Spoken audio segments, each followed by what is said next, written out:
Right, here's how to actually find the motivation to revise. Little backstory for you, man. Most of my life I was a social media baby, right? Wallahi, I just sit on my bum, just watching Netflix, TikTok, whatever, all of that stuff. But I utilised the methods I'm about to tell you, right? And then I found myself revising for 6 to 8 hours a day, bro. I'm not saying that's healthy. You might not, you shouldn't probably do that, but I'm just showing you it works. Like, I now even have a work addiction now. And the methods I told you, man, they're abstract. You wouldn't have seen these before, so make sure you stay to the end of the video. The first way to find the motivation is to use social media. Most people will tell you, right, to start revising you should delete social media. I disagree, because we have to recognize most young people, they're not revising because they're scrolling on TikTok all day on their bums.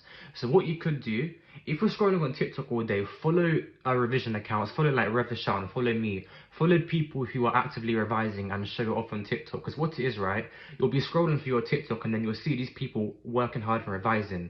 And humans, they suffer from the fear of missing out. So you'll see these people revising and you'll be like, oh my god, I'm missing out, I need to hop on my revision desk. So it will actively inspire and influence you to go revise. Way 2, make friends with nerds. There's a famous quote, show me your friends and I'll show you your future, because the people you talk to actively influence you. So make sure you're talking to people who are actively revising, because what it is, they'll inspire you to go revise yourselves.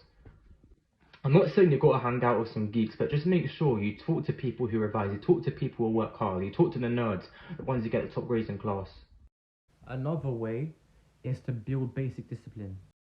Motivation comes and goes. One day you'll feel like doing something, the next day you won't feel like doing it at all. So you've got to make sure you build up discipline. You can do this by living a disciplined lifestyle. So this includes waking up early, going to the gym, eating healthy.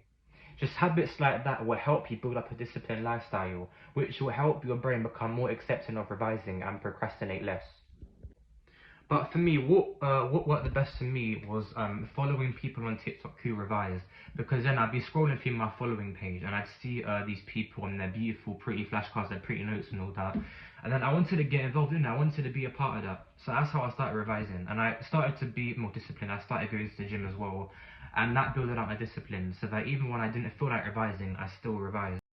Another way is to start small. A famous like Chinese philosopher or something like that. His name was like Lao Tzu or something. I don't remember. Big up to him though. He said, "A journey of 1,000 miles begins with a small step." So how can you implement that into your revision lifestyle?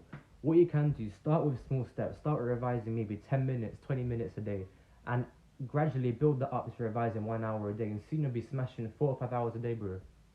And finally, you man need to realize what's gonna happen if you don't revise. So what is gonna happen if you don't revise? You won't get the grades you want. Then what's gonna happen? You won't get into the uni you want. And then what's gonna happen? You ain't gonna get the job you want, bro. Then what's gonna happen? You're gonna feel like a failure. I'm not saying education is the only way to success, right? Because I'm an entrepreneur myself. Like, I believe in the power of entrepreneurship and all that. Bow. But anyways, like, you need to realize you need to start working towards your future now. Now is the time to